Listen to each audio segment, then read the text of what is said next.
And of course, the cost factor is typically the most important factor when you run a business, is the bottom line. Because if you can offer a quality product or service for less money than another person can offer a quality product and service, the consumer is going to go to the lower price if the quality is equivalent. So in this case, we have people in countries 11 through 30 that are not in the top 10 countries, but that are really starved to get this business. They have a very skilled and educated workforce. They have the internet capabilities and the internet hookups through fiber optics to provide services for us. And number three, the major important point here is that they do not have near the cost structure.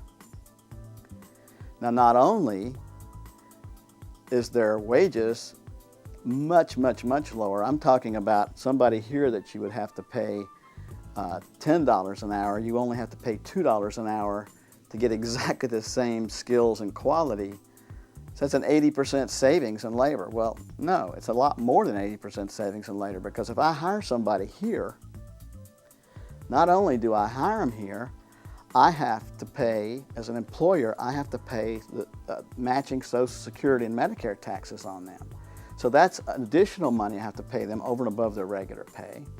Then I'm looking at paying benefits. I'm looking at IRA matches for their retirement.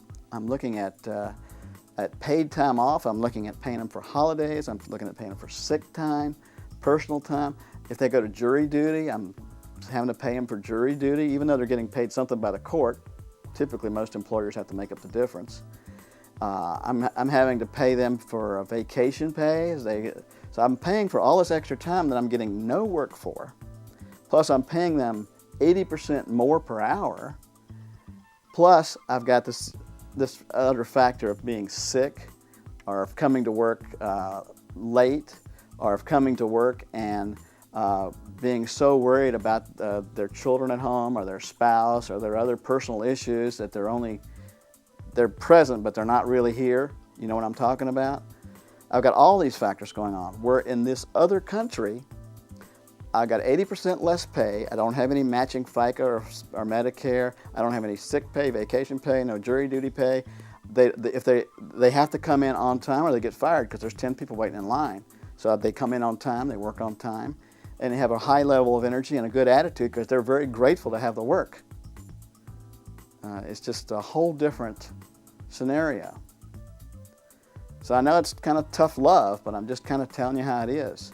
So you need to make sure that your passion and the skills that you're moving in are not conducive to being outsourced overseas.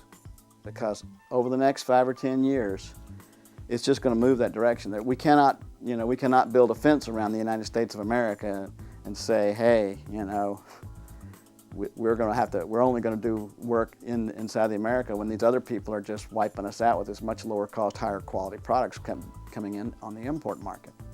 So we have to be globally competitive. It's not a matter of patriotism. That's not the factor. It's producing a product of the highest quality at the lowest cost. That's what it's all about. Okay? So, which jobs are conducive to outsourcing and which jobs will always be in the United States? Well, what I've done is I've done modules with the 5 levels of lifestyle. So we talk about the different levels of lifestyle. These modules are right on my site. It goes all the way from survival to stagnation to striving to success and to significance. In other words, there's 5 lifestyle levels. And in each of those 5 lifestyle levels, I talk about professions that will stay in the United States and professions that will not be outsourced overseas. So you need to review each of these lifestyle levels and make sure that each one of these, that your passion will line up with the level that you're moving to, so that you don't end up, with a huge debt for all this education and then all of a sudden the job goes overseas anyway. Okay? That is the key to this particular module, and we're here to help you. And I'm here because I love you. I'm not here because I'm beating you up. It's just telling you the way it is, okay? So hang with us at newsuccesspath.com. We're here for you. We're here to get you in this crazy new economy. We're here to get you successful with that cash flow engine, to develop that positive cash flow so that you can really move forward, get the debts blown away, and start acquiring income-producing assets. This is Ray Knopfsinger, and thank you again for visiting newsuccesspath.com.